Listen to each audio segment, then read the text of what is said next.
वाहे गुरु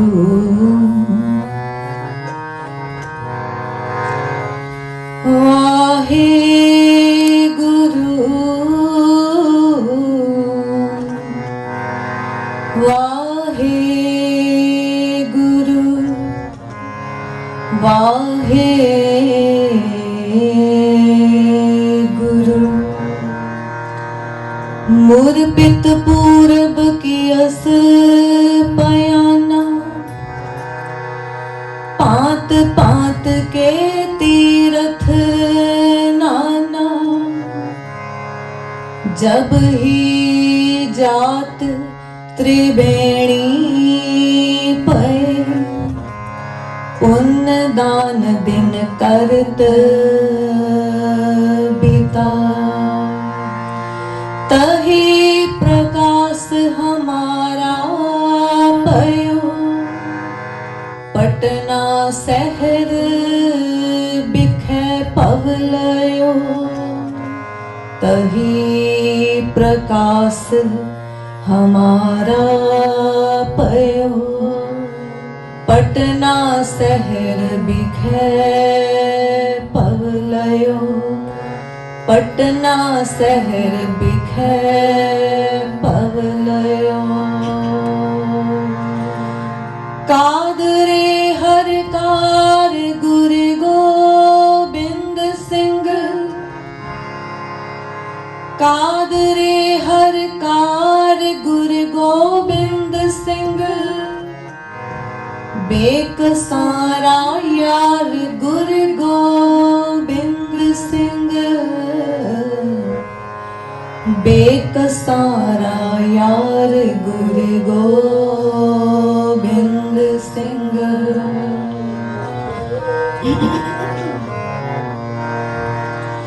निर्जुर निरूप हो के सुंदर स्वरूप हो।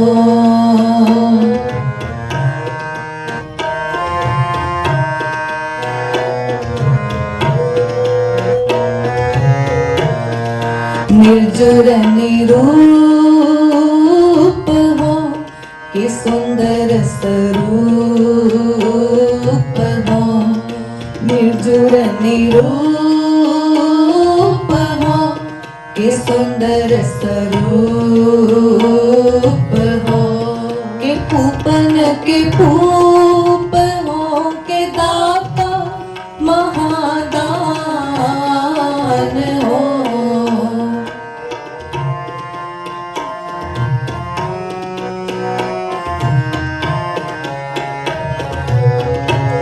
के पूपन के पूप हो के दाता महादान हो। निर्जुर निरूप हो के सुंदर स्वरूप हो। निर्जुर निरूप हो के सुंदर स्वरूप हो। के पूपन के पूप हो के दाता महादान हो। निर्जुर निरूप हो के सुंदर स्वरूप हो। निर्जुर निरूप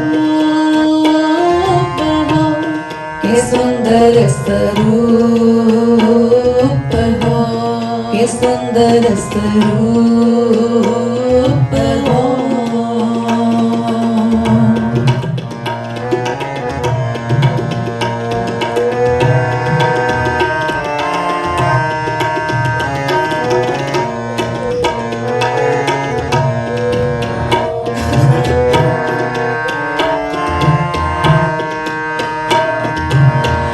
प्राण के बचैया दूध पूत के दिवैया। प्राण के बचैया दूध पूत के दिवैया। रोग सोग के मिटैया, कि धो मानी महामारी।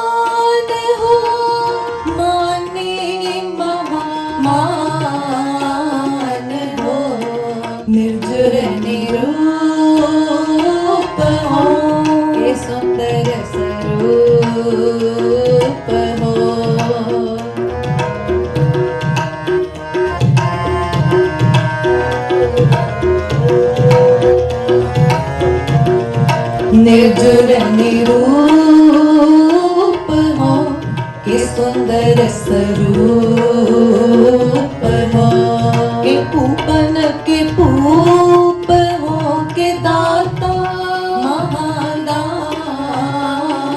हो, के पूपन के पूप हो के दाता महादान हो, निर्जुर निरूप हो के सुंदर स्वरूप हो, निर्जुर निरूप हो के सुंदर स्वरूप हो, के सुंदर स्वरूप हो।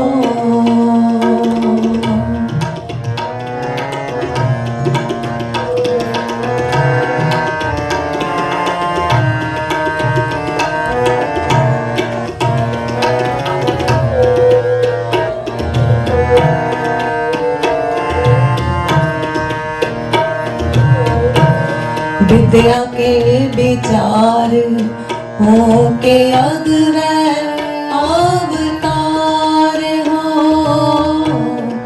विद्या के विचार हो के अग्रह अवतार हो, कि सिद्धता की सूरत हो के शुद्धता की सार हो, शुद्धता की सार हो, निर्जुर निरूप हो के सुंदर स्वरूप हो, निर्जुर निरूप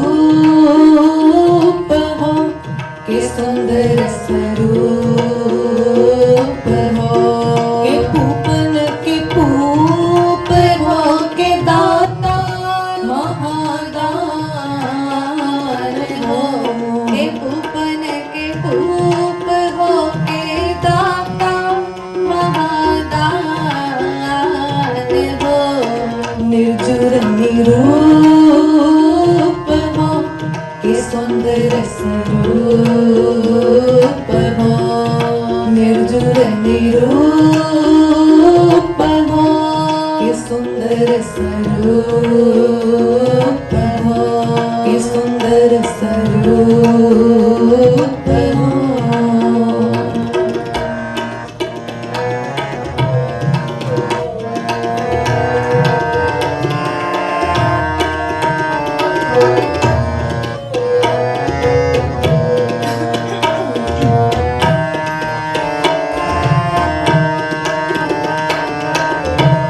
जो बन के जाल हो के काल हो के काल हो,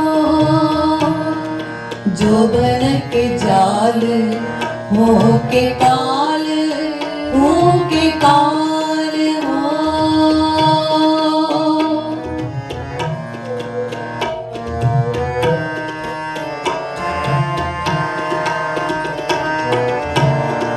जो बन के जाल हो के काल हो के काल हो, सतरंग के सूल हो के मित्रन के प्राण हो, मित्रन के प्राण हो, निर्जुर निरूप हो के सुंदर स्वरूप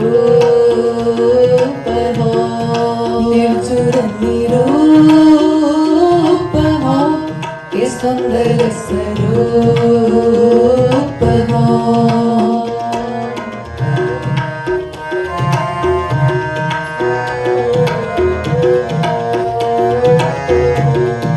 निर्जुर निरूप हो के सुंदर स्वरूप हो, के पूपन के पूप हो के दाता महादान हो, के पूपन के पूप हो के दाता महादान हो, निर्जुर निरूप हो के सुंदर स्वरूप हो, निर्गुण निरूप हो, के सुंदर स्वरूप हो, निर्जुर निरूप हो, के सुंदर स्वरूप हो, के पूपन के पूप हो, के दाता महादान हो, के पूपन के पूप हो, के दाता महादान हो, के पूपन के पूप हो, के दाता महादान हो, निर्जुर निरूप हो, के सुंदर स्वरूप हो, निर्जुर निरूप हो, के सुंदर स्वरूप हो, के सुंदर स्वरूप हो, के सुंदर स्वरूप हो। कलगीधर दशमेश पिता श्री दसम ग्रंथ ਸਾਹਿਬ ਜੀ ਦੀ ਬਾਣੀ ਅਕਾਲ ਉਸਤਤ ਅੰਦਰ ਉਸ ਨਿਰੰਕਾਰ ਦੀ ਮਹਿਮਾ ਕਰਤਾ ਪੁਰਖ ਦੀ ਵਡਿਆਈ ਬਿਆਨ ਕਰਦੇ ਆ ਜੋ ਕਵਿਤ ਉਚਾਰ ਗਏ 19ਵੇਂ ਕਵਿਤ ਸਵਈਏ ਦੀ ਵਿਚਾਰ निर्जुर निरूप हो के सुंदर स्वरूप हो के भूपन के भूप हो के दाता महादान हो। बड़े खूबसूरत शब्दां दे विच उस अकाल दी उस्तत करदियां साहिब बयान कर गए, हे प्रभु तुसी निर्जुर हो, निरोग हो, अरूप हो, निरूप हो, ਜਾਂ ਫਿਰ ਸੋਹਣੇ ਰੂਪ ਵਾਲੇ ਹੋ, ਸੁੰਦਰ ਸਰੂਪ ਹੋ। ਭੂਪਨ ਕਹਿੰਦੇ ਨੇ ਰਾਜੇ ਨੂੰ, ਆਖਿਆ ਕਿ ਭੂਪਨ ਕੇ ਭੂਪ ਹੋ, ਰਾਜਿਆਂ ਦੇ ਰਾਜੇ ਹੋ, ਜਾਂ ਫਿਰ ਮਹਾਦਾਨੀ, ਮਹਾਦਾਤੇ ਹੋ, ਦਾਤਾ ਮਹਾਦਾਨ ਹੋ। ਕਿਸੇ ਦੀ ਕਿਰਤ ਵਿੱਚੋਂ ਹੀ ਕਰਤੇ ਦਾ ਦਰਸ਼ਨ ਕਰਨਾ ਹੋਵੇ, ਕਿਸੇ ਕਿਰਤ ਵਿੱਚੋਂ रची हुई रचना विचों रचनहारे, घड़ी हुई मूरत विचों घड़नहारे दा दर्शन पाउणा होवे तां सच्चे पातशाह दी ये मुबारक बाणी बड़ी मददगार साबित हुंदी है। निरंकार नूं वेखना है, अकाल नूं वेखना है। निरंकार निराकार जी दा कोई आकार नहीं, रूप नहीं, रंग नहीं, रेख नहीं, भेख नहीं, जो समय दी हद तो परे है, अकाल है, समय दी पकड़ विच नहीं आ रहा, काल दी पकड़ विच नहीं आ रहा, उहदे ते काल दा भी कोई असर नहीं, मौत दा भी कोई असर नहीं।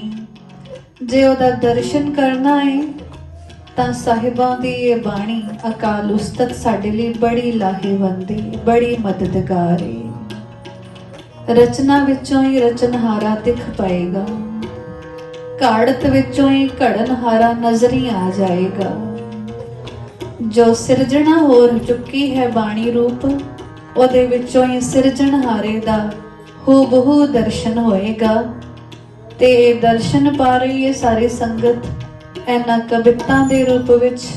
19वां कवित है इस पावन बाणी दा। निर्जुर निरूप हो के सुंदर स्वरूप हो के भूपन के भूप हो के दाता महादान हो।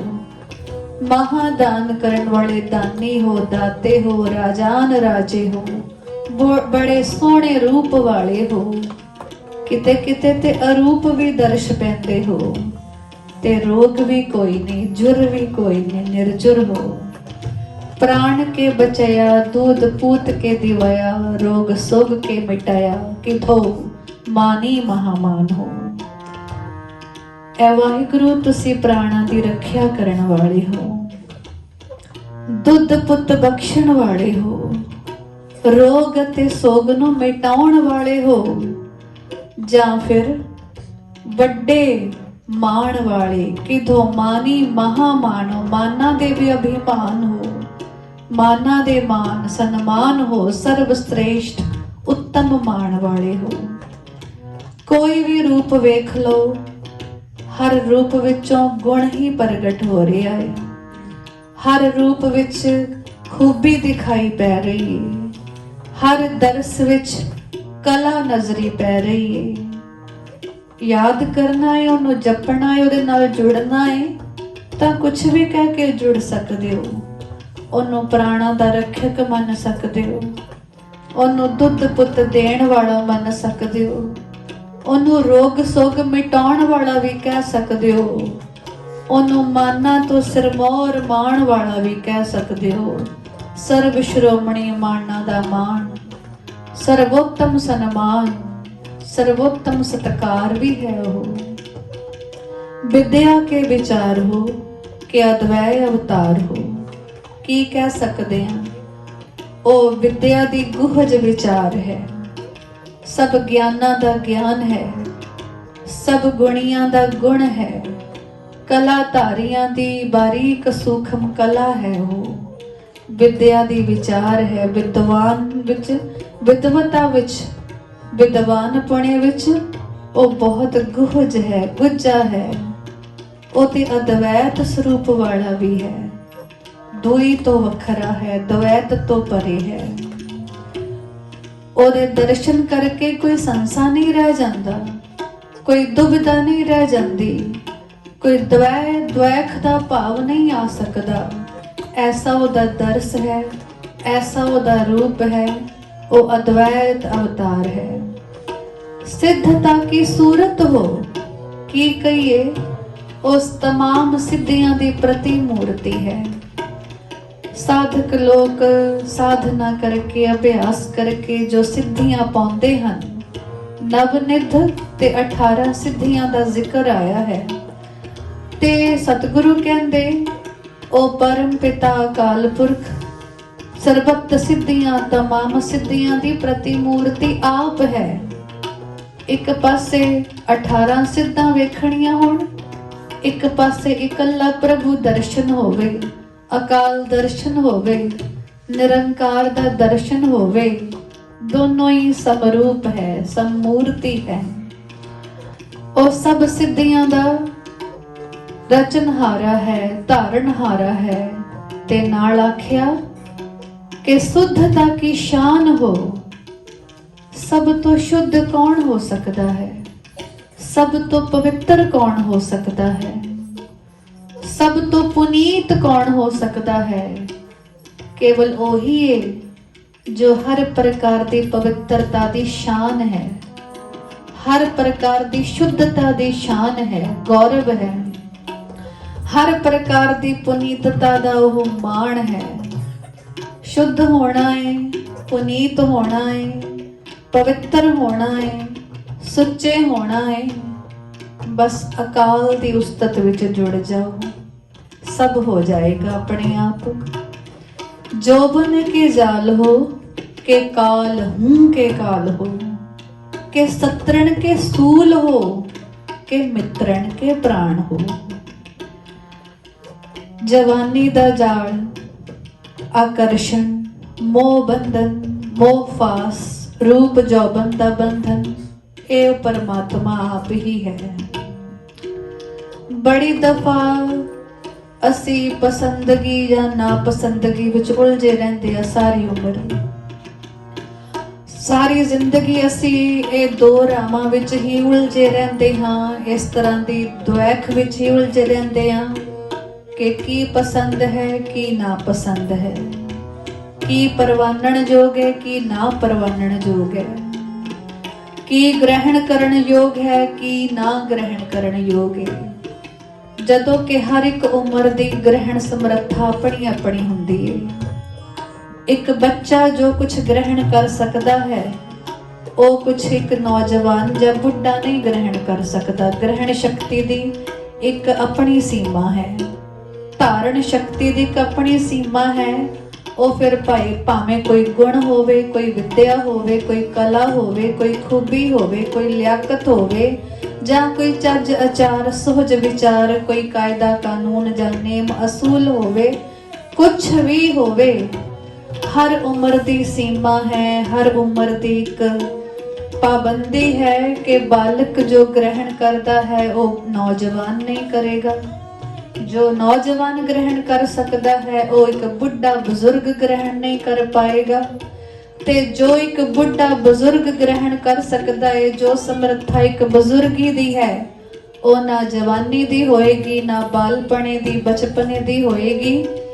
जिन्हां ने यह सरीरक मनोविज्ञान समझिया है, ये उम्र का मनोविज्ञान समझिया है, इंसानी जामे दे अंदर वरत रही है तमाम उम्र आर जावां दा मनोविज्ञान जिन्ना गुणी जना ने समझिया है, वो जानते ने मनते ने कि कुछ परवान करना या ना परवान करना, कुछ ग्रहण करना या ना ग्रहण करना, कुछ अर्जित करना या ना अर्जित करना, ਇਹਦੀ भी एक सीमा है, बंधन है, उम्र ਦਾ बंधन एक मर्यादा है।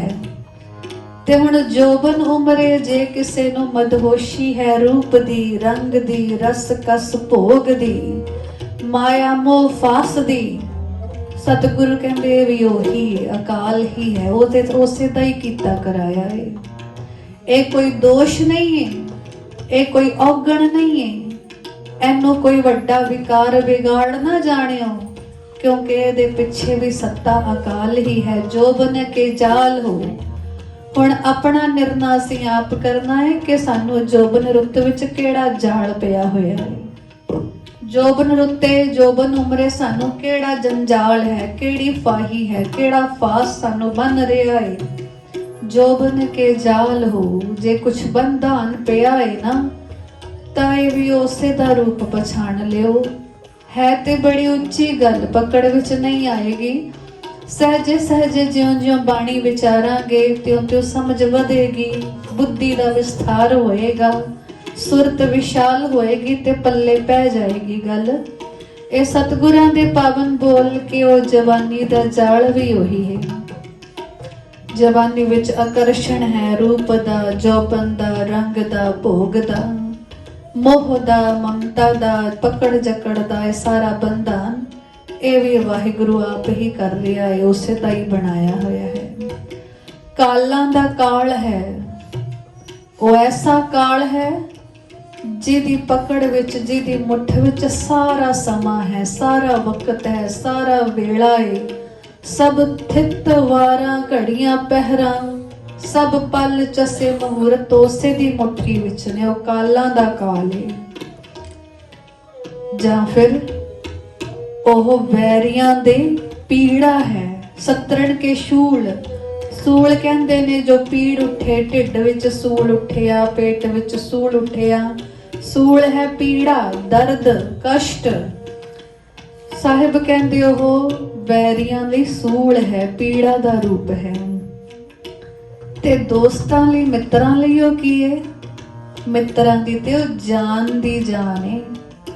ਮਿੱਤਰਾਂ ਨੂੰ ਤੇ ਉਹ ਪ੍ਰਾਣ ਤੋਂ ਵੀ ਨੇੜੇ ਹੈ। ਮਿੱਤਰਾਂ ਲਈ ਤੇ ਉਹ ਸ਼ਾਹਰਗ ਹੈ। ਇਹ ਬਸ ਚੰਦ ਪੰਕਤੀਆਂ ਨੇ ਜੋ 19ਵੇਂ ਕਵਿਤਾ ਦੌਰਾਨ ਅਸੀਂ ਇਹਨਾਂ ਦਾ ਦਰਸ਼ਨ ਪਾ ਰਹੇ ਹਾਂ, ਇਹਨਾਂ ਦੀ ਵਿਚਾਰ ਕਰ ਰਹੇ ਹਾਂ। ਸੰਪੂਰਨ 20 ਕਵਿਤਾ ਦਾ ਇਹ ਬਾਣੀ ਰੂਪ ਸੰਪੂਰਨ ਹੁੰਦਾ ਹੈ। ਅਕਾਲ ਉਸਤਤ ਬਾਣੀ ਦਸਮ ਜੀ ਦੀ, ਸ਼੍ਰੀ ਦਸਮ ਗ੍ਰੰਥ ਸਾਹਿਬ। ਇਸ ਬਾਣੀ ਨੂੰ ਜਦੋਂ ਵੀ ਕੋਈ ਭਾਵਨਾ ਵਾਲਾ ਗੁਰਸਿੱਖ ਪੜ੍ਹਦਾ ਏ, ਸੁਣਦਾ ਏ, ਵਿਚਾਰਦਾ ਏ ਨਾ, ਤਾਂ ਸੱਚਮੁੱਚ ਉਹਨੂੰ ਹਰੀ ਦਰਸ਼ਨ ਹੁੰਦਾ ਏ, ਉਹਨੂੰ ਗੁਰੂ ਦਰਸ਼ਨ ਹੁੰਦਾ ਏ, ਉਹਨੂੰ ਅਕਾਲ ਦਰਸ਼ਨ ਹੁੰਦਾ ਹੈ। ਉਸਤਤ ਅਸਲ ਵਿੱਚ ਕੀ ਹੈ? ਉਸਤਤ ਅਸਲ ਵਿੱਚ ਜਿਹਦੀ ਕੀਤੀ ਜਾਂਦੀ ਹੈ ਨਾ, ਉਹਦਾ ਹੀ ਰੂਪ ਹੁੰਦੀ ਹੈ, ਉਹੀ ਹੁੰਦੀ ਹੈ। ਕਿਸੇ ਬਾਰੇ ਆਪਾਂ ਚੇਤਾ ਕਰੀਏ, ਯਾਦ ਕਰੀਏ, ਉਹਦੇ ਗੁਣਾਂ ਨੂੰ ਯਾਦ ਕਰਦੇ ਹੋਈਏ, ਸਾਡੀ ਗੱਲਬਾਤ ਦਾ ਸਿਲਸਿਲਾ ਕਿਸੇ ਬੰਦੇ ਦੀਆਂ ਖੂਬੀਆਂ ਹੋਵਣ, ਤਾਂ ਅਸੀਂ ਇਕੱਲਾ ਉਹਦੀਆਂ ਖੂਬੀਆਂ ਨਹੀਂ ਗਿਣਾ ਰਹੇ ਹੁੰਦੇ, ਇਕੱਲਾ ਉਹਦੇ ਗੁਣਾਂ ਨੂੰ ਨਹੀਂ ਯਾਦ ਕਰ ਰਹੇ ਹੁੰਦੇ। ਅਸਲ ਵਿੱਚ ਅਸੀਂ ਉਸੇ ਬੰਦੇ ਨੂੰ, ਉਸੇ ਪੁਰਖ ਨੂੰ, ਉਸ ਸਰੀਰ ਨੂੰ ਹੀ ਯਾਦ ਕਰ ਰਹੇ ਹੁੰਦੇ ਹਾਂ।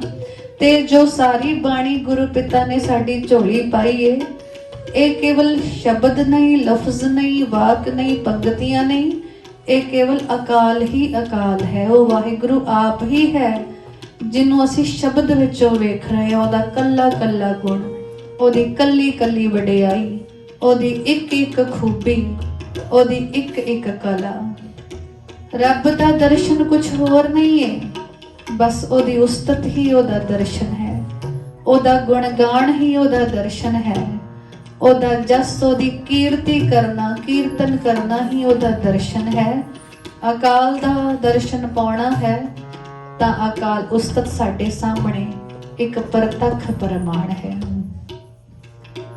ਕਿਰਤ ਦੱਸ ਦਿੰਦੀ ਏ ਕਿ ਕਰਤਾ ਕੈਸਾ ਹੈ। ਇਹ ਕੇਵਲ ਅਸੀਂ ਅਕਾਲ ਪੁਰਖ ਵਾਹਿਗੁਰੂ ਦਾ ਦਰਸ਼ਨ ਨਹੀਂ ਪਾਇਆ, ਅਸੀਂ ਸਾਹਿਬ ਸ੍ਰੀ ਗੁਰੂ ਗੋਬਿੰਦ ਸਿੰਘ ਜੀ ਮਹਾਰਾਜ ਦਾ ਦਰਸ਼ਨ ਵੀ ਪਾ ਲਿਆ ਹੈ। ਖਾਸਮ ਖਾਸ ਪੰਗਤੀ ਸਤਰਨ ਕੇ ਸੂਲ ਹੋ ਕੇ ਮਿੱਤਰਨ ਕੇ ਪ੍ਰਾਣ ਹੋ। ਕਿਸੇ ਗੁਰਮਤਵਾਨ ਕਵੀ ਨੇ ਅਕਾਲ ਉਸਤਤ ਪੜ੍ਹੀ ਤੇ ਵਿਚਾਰੀ ਤਾਂ ਉਹਦੀ ਬੁੱਧੀ ਵਿੱਚ ਵੀ ਕੁਝ ਵਿਵੇਕ ਜਾਗਿਆ ਤੇ ਉਹ ਵੀ ਗੁਰੂ ਉਪਮਾ ਲਿਖਣ ਬੈਠਿਆ।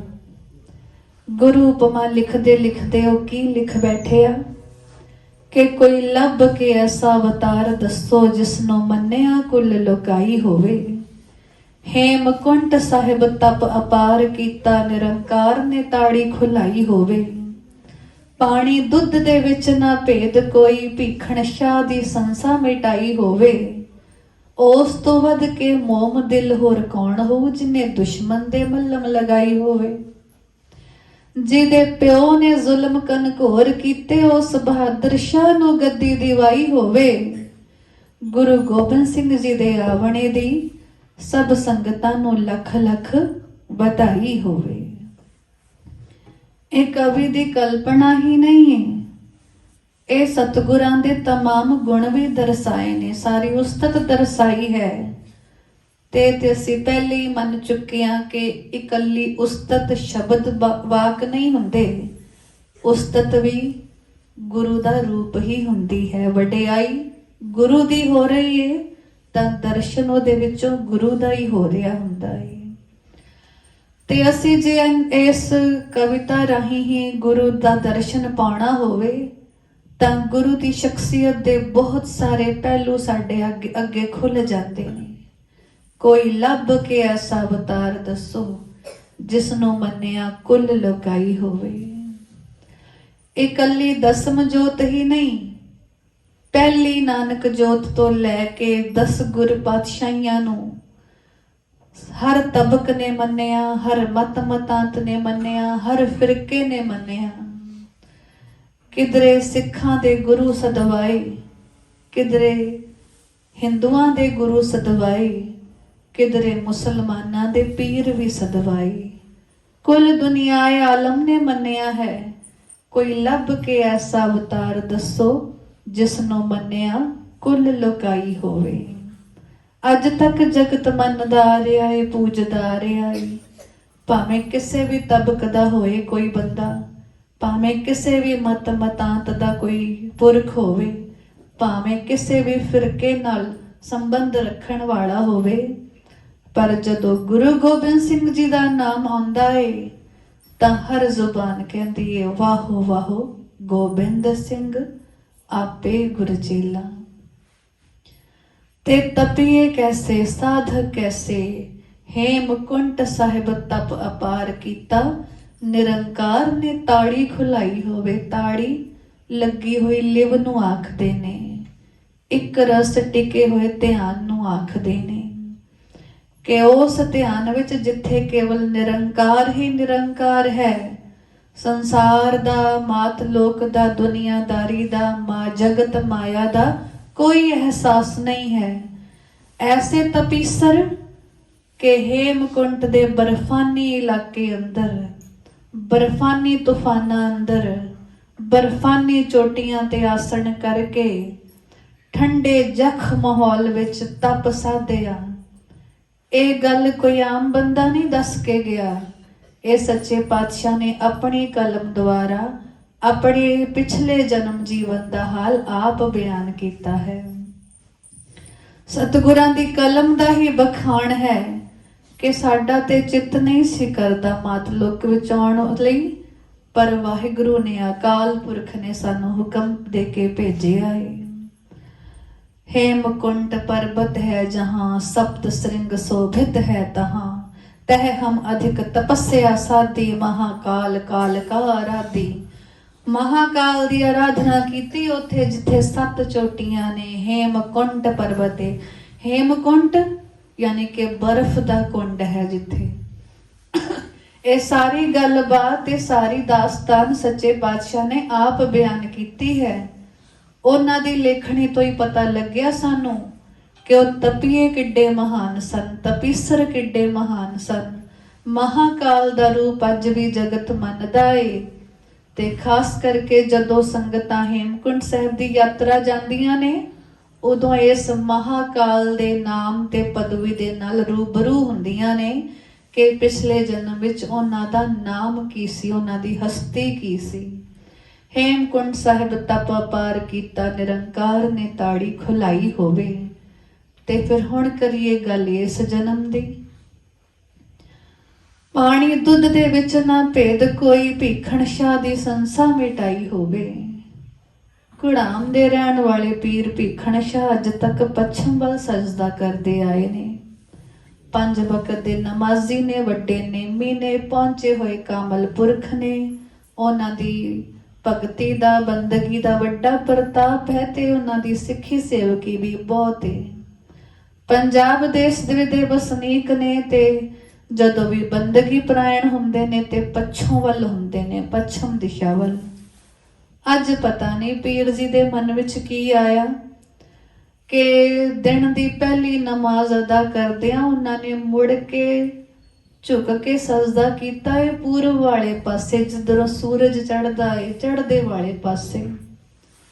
उन्हां दे मुरीद ने वो किसे शक विच ने, भरम विच ने कि पीर जी नूं की होया है। अज नमाज तो बाद, बंदगी तो बाद लैंदे वल उन्होंने सजदा नहीं कीता, उल्टा चढ़दे वल सजदा कीता है। की गल है, वजह की है? ते कोई जिग्यासू पुछ भी बैठा कि पीर जी अज ऐदां उल्ट सजदा क्यों होया? तां पीर भीखण शाह जी कहन लगे कि जिस इलाही नूर नूं मैं पहले लैंदे वल वेख्या करदा सी ना, ओ नूर हुण चढ़दे वल अवतरित होया है। चढ़दे पासे, चढ़दी दिशा, पूरब दिशा वाला ओदा आगम होया है। ते ओ नूर कौन सी? ओ नूर सी बाला प्रीतम चोजी साहिब, धन गुरु गोबिंद सिंह जी महाराज, जिन्हां दा बाल गोबिंद राय दे रूप विच जन्म होया सी पटने दी धरती ते। पीर ऐना दस के उत्थे नहीं रुकिया, पीर चल पिया लम्मी यात्रा ते। पंजाब तो पेंडा कट के जदों पूरब देश आया, पटना शहर आया, सालसराय जोहरी दी धर्मसाल साहिबां दा उत्थे अवतार होया है। तां पीर ने दो कुजियां भेंट करके अंदाजा लगाउण दी कोशिश कीती कि किस फिरके दे रहनुमा होवणगे। तां बाला प्रीतम ने अपने कोमल मासूम हथ दोनां कुजियां ते टिकाए, दस दिता कि जिमें सूरज सबना दा सांझा है, उवें गोबिंद राय भी सारियां दा सांझा है। ये इकल्ला हिंदुआं दा गुरु जां मुसलमानां दा पीर बन के नहीं आया, ये सारी मनुखता दा सांझा रहबर बन के आया है। ये अमन दा पैगंबर बन के आया है। पीर दा अंदाजा सही निकलिया। पीर सदा सदा लई मुरीद होया चोजी प्रीतम दा। पानी दुध दे विच ना भेद कोई, भीखण शाह दी संसा मिटाई होवे। उस तो वध के मोम दिल होर कौन हो, जिन्हें दुश्मन दे मलम लगाई होवे। दया गुरमत सिद्धांत दा एक गुण है, खास गुण है। गुरसिੱਖੀ सिद्धांत दा, गुरसिੱਖੀ फलसफे दा एक महान गुण है दया। ते कलगीधर दशमेश पिता ने इकल्ला दया वास्ते बड़े बड़े फरमान नहीं सुनाए, बड़े बड़े उपदेश नहीं सुनाए, वड्डियां वड्डियां व्याख्या करके नहीं सुनाइया। उन्होंने दया वरता के दिखाई है।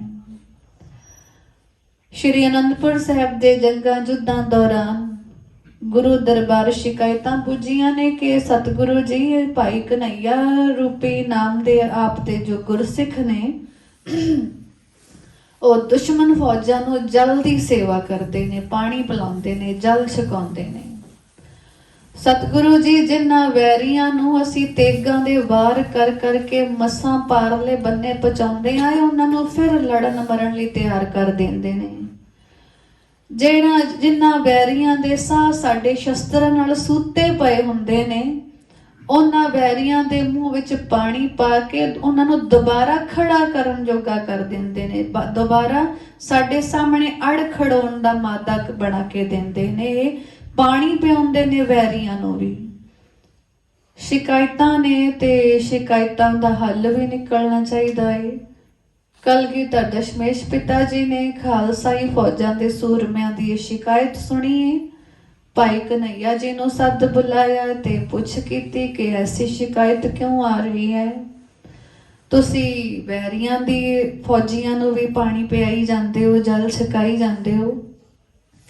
ਤਦ ਭਾਈ ਕਨਈਆ ਜੀ ਬੇਨਤੀ ਕਰਦੇ ਕਿ ਸੱਚੇ ਪਾਤਸ਼ਾਹ, ਮੈਂ ਕਿਸੇ ਵੈਰੀ ਨੂੰ ਪਾਣੀ ਨਹੀਂ ਪਿਆਇਆ। ਸੱਚ ਜਾਣੋ, ਮੈਂ ਕਿਸੇ ਮਿੱਤਰ ਜਾਂ ਵੈਰੀ ਨੂੰ ਪਾਣੀ ਪਿਆਉਂਦਾ ਹੀ ਨਹੀਂ ਤੇ ਪਿਆ ਸਕਦਾ ਵੀ ਨਹੀਂ।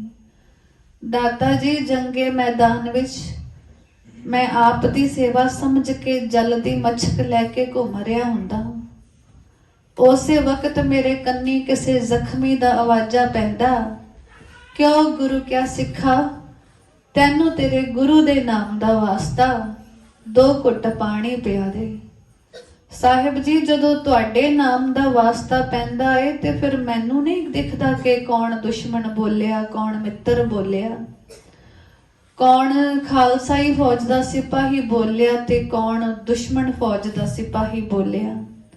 ਸਤਿਗੁਰੂ ਜਦੋਂ ਤੁਹਾਡੇ ਨਾਮ ਦਾ ਵਾਸਤਾ ਪੈਂਦਾ ਏ ਉਸ ਵਕਤ ਹਰ ਪੁਕਾਰ ਮੈਨੂੰ ਤੁਹਾਡੀ ਹੀ ਸੁਣਾਈ ਪੈਂਦੀ ਏ, ਹਰ ਪਿਆਸ ਮੈਨੂੰ ਤੁਹਾਡੀ ਸੁਣਾਈ ਪੈਂਦੀ ਏ।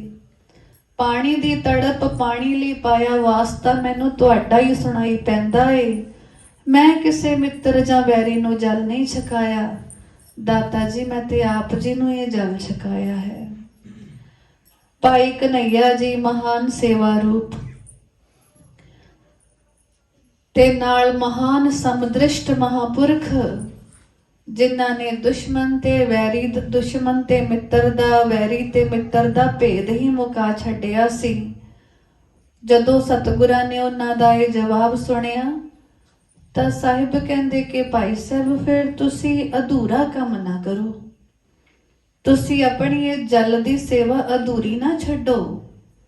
ਜੇ ਤੁਹਾਨੂੰ ਹੁਣ ਇਹ ਨਿਸ਼ਚਾ ਹੈ ਕਿ ਹਰ ਜ਼ਖਮੀ ਦੀ ਪੁਕਾਰ ਸਾਡੀ ਪੁਕਾਰ ਹੈ, ਹਰ ਜ਼ਖਮੀ ਦੀ ਤੜਪ ਸਾਡੀ ਤੜਪ ਹੈ, ਹਰ ਜ਼ਖਮੀ ਦੇ ਬੋਲ ਸਾਡੇ ਬੋਲ ਨੇ, ਹਰ ਜ਼ਖਮੀ ਦੀ ਪਿਆਸ ਸਾਡੀ ਪਿਆਸ ਹੈ, ਤੇ ਫਿਰ ਕੰਮ ਅਧੂਰਾ ਨਾ ਛੱਡੋ ਸੇਵਾ ਦਾ, ਇਹਨੂੰ ਪੂਰਾ ਕਰੋ। ਐ ਸੰਭਾਲੋ ਮੱਲਮ ਪੱਟੀ, ਅੱਜ ਤੋਂ ਬਾਅਦ ਜ਼ਖਮੀਆਂ ਦੀ ਮੱਲਮ ਪੱਟੀ ਵੀ ਕਰਨਾ। ਰੈੱਡ ਕਰਾਸ ਦਾ ਸਿਧਾਂਤ ਤੇ ਕਿਤੇ ਬਹੁਤ ਸਦੀਆਂ ਬਾਅਦ ਚੱਲ ਕੇ ਪ੍ਰਗਟ ਹੋਇਆ ਸੀ, ਪਰ ਇਹਦੇ ਪਹਿਲੇ ਝੰਡਾ ਬਰਦਾਰ ਗੁਰੂ ਦਸ਼ਮੇਸ਼ਵਰ ਸਾਹਿਬ ਭਾਈ ਕਨਈਆ ਜੀ ਹੀ ਮੰਨੇ ਜਾਂਦੇ ਨੇ। ਸਿੱਖ ਸੰਸਥਾਵਾਂ ਜਦੋਂ ਵੀ ਦਵਾ ਬੂਟੀ ਦੀ ਮੁੱਢਲੀ ਸਹਾਇਤਾ ਦਾ ਕੋਈ ਐਸਾ ਕੇਂਦਰ ਉਜਾਗਰ ਕਰਦੀਆਂ ਨੇ ਤਾਂ ਹਰ ਐਸੇ ਦਵਾ ਬੂਟੀ ਇਲਾਜ ਦੇ ਕੇਂਦਰ ਦਾ ਨਾਮ ਸਰਵ ਸ਼੍ਰੋਮਣੀ ਭਾਈ ਕਨਈਆ ਜੀ ਦੇ ਨਾਮ ਤੇ ਰੱਖਿਆ ਜਾਂਦਾ ਹੈ। ਭਾਈ ਕਨਈਆ ਜੀ ਸੇਵਾ ਸੁਸਾਇਟੀ, ਭਾਈ ਕਨਈਆ ਜੀ ਰੈੱਡ ਕਰਾਸ, ਭਾਈ ਕਨਈਆ ਜੀ ਚਿਕਿਤਸਾਲय, ਐਦਾਂ ਦੇ ਨਾਮ ਅਸੀਂ ਆਮ ਹੀ ਦੇਖਦੇ ਸੁਣਦੇ ਹਾਂ। ਕਿਉਂ? ਕਿਉਂਕਿ ਗੁਰੂ ਵਰਸਾਈ, ਗੁਰੂ ਮਿਹਰ ਸਦਕਾ ਇਹ ਸੇਵਾ ਸੰਭਾਲ ਦਾ ਕਾਰਜ ਤੇ ਇਹਦਾ ਮੁੱਢ ਉਹਨਾਂ ਦੇ ਹੱਥੀ ਹੀ ਬੱਧਾ ਸੀ। ਇਹ ਸਤਿਗੁਰਾਂ ਦੀ ਮਹਾਨ ਕਰਨਾ ਹੈ, ਦਇਆ ਹੈ ਕਿ ਉਹਨਾਂ ਨੇ ਸਿਖਾਇਆ ਹੈ ਕਿ ਜਦੋਂ ਸਾਹਮਣੇ ਨਾਮ ਹੀ ਗੁਰੂ ਦਾ ਵਰਤ ਰਿਹਾ ਹੋਵੇ, ਜਦੋਂ ਸਾਹਮਣੇ ਪੁਕਾਰ ਹੀ ਗੁਰੂ ਦੇ ਵਾਸਤੇ ਦੀ ਪਾਈ ਜਾਂਦੀ ਹੋਵੇ, ਫੇਰ ਫਰਕ ਨਹੀਂ ਰੱਖਣਾ ਤੁਸੀਂ, ਫੇਰ ਕੋਈ ਮਿੱਤਰ ਵੈਰੀ ਨਹੀਂ ਪਛਾਣਨਾ, ਫਿਰ ਆਪਣਾ ਬੇਗਾਨਾ ਨਹੀਂ ਪਛਾਣਨਾ, फिर कोई दोस्त दुश्मन दा निर्णय करन नहीं बैठना, फिर ते बस गुरु सेवा जान के पानी भी पियाना है ते दुखियारियां दी मल्लम पट्टी भी करनी है, दवा दारू भी करना है। उस तो वध के मोम दिल होर कौन हो, जिन्ने दुश्मन दे मल्लम लगाई होवे। ते इत्थे ही बस नहीं, सतगुरां दी महान शख्सियत दी उचाई ते अगले पंक्ति विच अगली तुक विच बयान हुंदी है, जिहदे प्यो ने जुल्म घनघोर कीते उस बहादुर शाह नूं गद्दी दिवाई होवे। भला बहादुर शाह दा प्यो कौन है? जुल्मी बादशाह औरंगजेब, दिल्ली दे तखत दा मालक हुक्मरान। एडा जालम कि अपने प्यो नूं भी बुढ़े वारियां उन्हें कैद कीता, अपने भरावां नूं भी कपट नाल मारिया, पुत्रां नूं भी जहर दे के जां उन्हां दे गल वड्ड के मार मुकाया कि किते वो राजगद्दी ते दावा ना करके बह जाण। इत्थों तक कि उन्हें भैणां दा भी विआह नहीं कीता कि किधरे जमाई भी राजगद्दी जां तखत विचों अपना हिस्सा ना मंग लैण। अगे जो धीआं भी सन उन्हां नूं भी ना विआया, सगों ज़ेबुल निशा वर्गी ज़हीन धी नूं ते बड़े सितम करके बड़े जुल्म करके ही मार मुकाया, जहर दे के। धीआं भी नहीं विआहियां क्योंकि जो जवाई आवणगे वो भी तखत विचों हिस्सेदारी मंगणगे, तखत ते दावा रखणगे। ऐना जालम सी कि सारे परिवार दा कातल ही सी तां किते गद्दी नशीन होया सी बादशाह औरंगजेब। ओदा ही पुੱਤ ਸੀ बहादुर शाह ਜਿਹੜਾ बागी हो के लुक छिप के समा कट रहा सी दखण विच। ते हुण जदों ने फरियाद कीती गुरु दशमेश पिता दे हजूर, क्योंकि साहिबां दा भी अंतला मुकाम दखण है, नांदेड़ है, जिथे बाबा बंदा सिंह बहादुर दे नाल एक बैरागी दे रूप विच सतगुरां दी भेंट होई। तां उस वक्त बहादुर शाह ने बड़ी मिन्नत करके बड़ी आजजी दे नाल बेनती कीती सी कि मैनू दिल्ली तखत हासिल करन विच मदद कर दिओ ते मैं तुहाडे परिवार दे कातलां नूं तुहाडे हवाले कर दिआंगा। साहिबा ने नहीं सोचिया कि अपने परिवार के कातलों तो बदला लेना है, जां जिहदे कहण ते सारे कतल होए ने, सारियां शहादतां होईयां ने, मैं उहदे तो बदला लेना है। नहीं, सतगुरां ने अपना इक्को ही बिरद पछाणिया कि जो शरण आवे ते सकंठ लावे, यह बिरद स्वामी संता। बहादुर शाह जदों खुद निमाणा बन के आया, क्योंकि वह भी प्यो दे जुल्मां दा सताया सी, पता नहीं किद्दां जिंदगी बचा के लुकिया छिपिया दिन कटी कर रहा सी। दिल्ली तखत दा दावेदार, क्योंकि उस वक्त तक औरंगजेब बुढ़ा हो चुकिया सी। तां उसने जदों सतगुरां दे अगे फरियाद कीती, साहिबां ने खालसाई फौजां दी इमदाद भेज दित्ती। किरपा ऐसी बनी कि बहादुर शाह नूं दिल्ली तखत नसीब हो गया है। ते जिस वक्त ताजपोशी की रस्म अदा होनी सी, तां बहादुर शाह ने खास सद्दा भेज के गुरु दशमेश पिता नूं दिल्ली बुलाया। उस वक्त जिस वक्त ताजपोशी होने लगी, शायद किते भुल होवे, ताजपोशी दी जो रस्म है दखण दौरान ही हुई है। तां सतगुरां ने जिस वक्त ताज अपने हथी पकड़ के बहादुर शाह दे सीस ते टिकाउण लगे साहिब, उस वक्त कुछ पलां लई सतगुरु सोची पै गए ने। बहादुर शाह बेनती करदा है कि सतगुरु जी किहड़ियां सोचां विच डुबे हो। तां गुरु कलगीधर दशमेश पिता बड़ी गंभीरता नाल कहण लगे कि बहादुर शाह मेरे पुत्र, बस मैं ते इन्ना ही सोच रहा कि जे किधरे तेरा प्यो जिउंदा हुंदा अज, औरंगजेब जिउंदा हुंदा अज, ते वो अपनी अखां नाल वेख लैंदा कि जिस पिता दे पुत्रां नूं मैं शहीद करवाया, अज उन्हां ही शहीद होए पुत्रां दा प्यो मेरे पुत नूं राजगद्दी दे रहा है, मेरे पुत नूं ਤਖਤ ਨਸ਼ੀ ਬਣਾ ਰਿਹਾ ਏ, ਮੇਰੇ ਪੁੱਤ ਦੇ ਸਿਰ ਤੇ ਤਾਜ ਟਿਕਾ ਰਿਹਾ ਏ, ਉਹਨੂੰ ਦਿੱਲੀ ਤਖਤ ਦੇ ਰਿਹਾ ਏ। ਬਸ ਅਸੀਂ ਤੇ ਇਹੀ ਸੋਚ ਰਹੇ ਸੀ ਬਹਾਦਰ ਸ਼ਾਹ ਕਿ ਜੇ ਕਿਤੇ ਰਾਜਾ ਔਰੰਗਜ਼ੇਬ ਜਿਉਂਦਾ ਹੁੰਦਾ, ਆਪਣੀਆਂ ਅੱਖਾਂ ਨਾਲ ਵੇਖ ਲੈਂਦਾ ਕਿ ਉਹਦੇ ਜ਼ੁਲਮਾਂ ਕਰਕੇ ਤੇ ਮੇਰਾ ਪਿਓ ਸ਼ਹੀਦ ਹੋ ਗਿਆ ਸੀ, ਮੇਰੇ ਪੁੱਤ ਸ਼ਹੀਦ ਹੋ ਗਏ ਸੀ, ਪਰ ਮੈਂ ਉਹਦੇ ਜ਼ੁਲਮਾਂ ਨੂੰ ਵੀ ਨਜ਼ਰਅੰਦਾਜ਼ ਕੀਤਾ ਤੇ ਉਸ ਜ਼ਾਲਮ ਦੇ ਪੁੱਤ ਨੂੰ ਮੈਂ ਸਾਰੇ ਹਿੰਦੁਸਤਾਨ ਦਾ ਮਾਲਕ ਬਣਾਇਆ।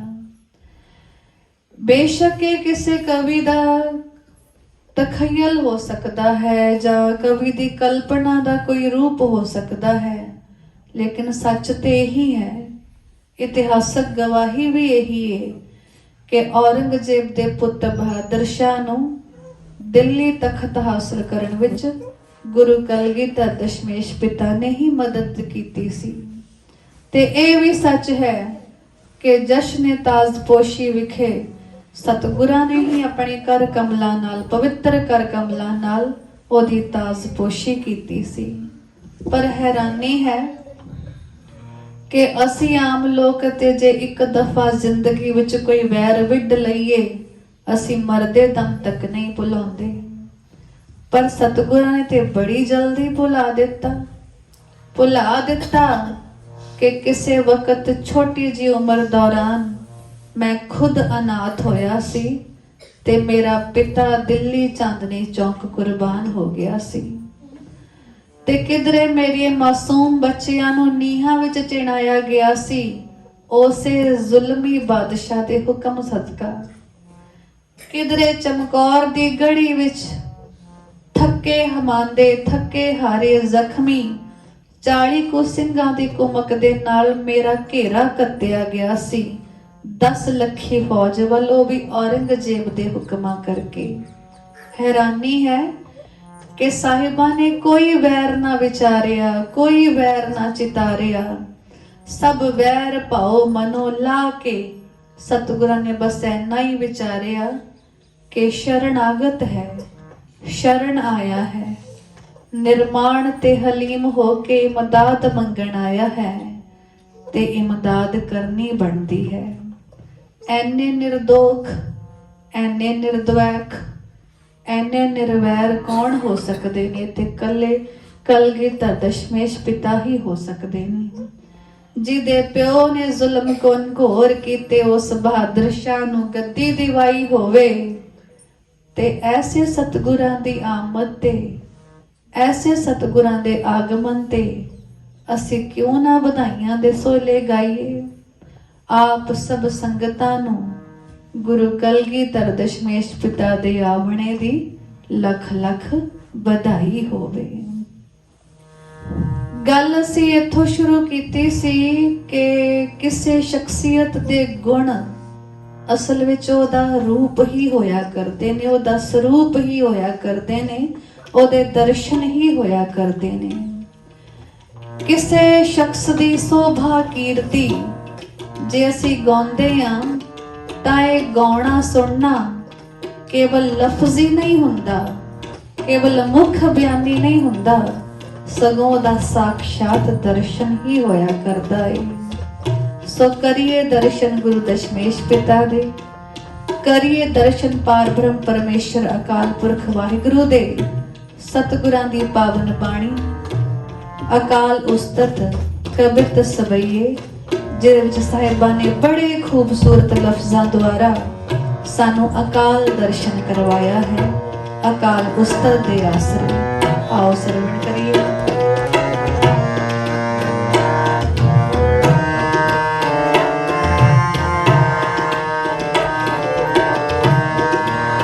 प्राण के बचैया दूध पूत के दिवैया, प्राण के बचैया दूध पूत के दिवैया, रोग सोग के मिटैया, कि धूमानी महामान हो, मानी महामान हो। विचारे हो के अद्वैत अवतार हो।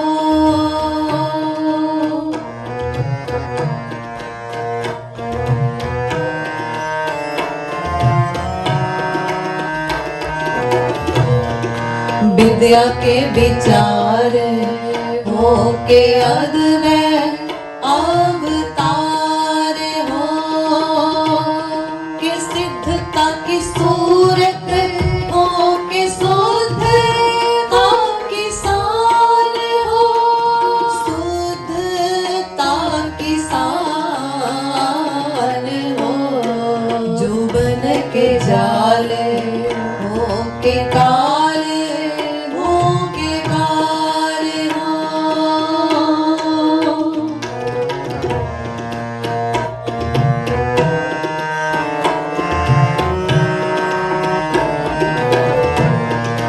जो बन के जाल हो के काल हो के काल हो के सतरंग के सूर्य हो के मित्रन के प्राण हो मित्रन के प्राण हो निर्जुर निरूप हो के सुंदर स्वरूप हो निर्जुर निरूप हो के सुंदर स्वरूप हो के पूपन के पूप हो के दाता महादान हो के भूपन के भूप हो के दाता महादान हो के पूपन के पूप हो के दाता महादान हो निर्जुर निरूप हो के सुंदर स्वरूप हो निर्जुर निरूप हो के सुंदर स्वरूप हो निर्जुर निरूप हो के सुंदर स्वरूप हो के सुंदर स्वरूप हो के सुंदर स्वरूप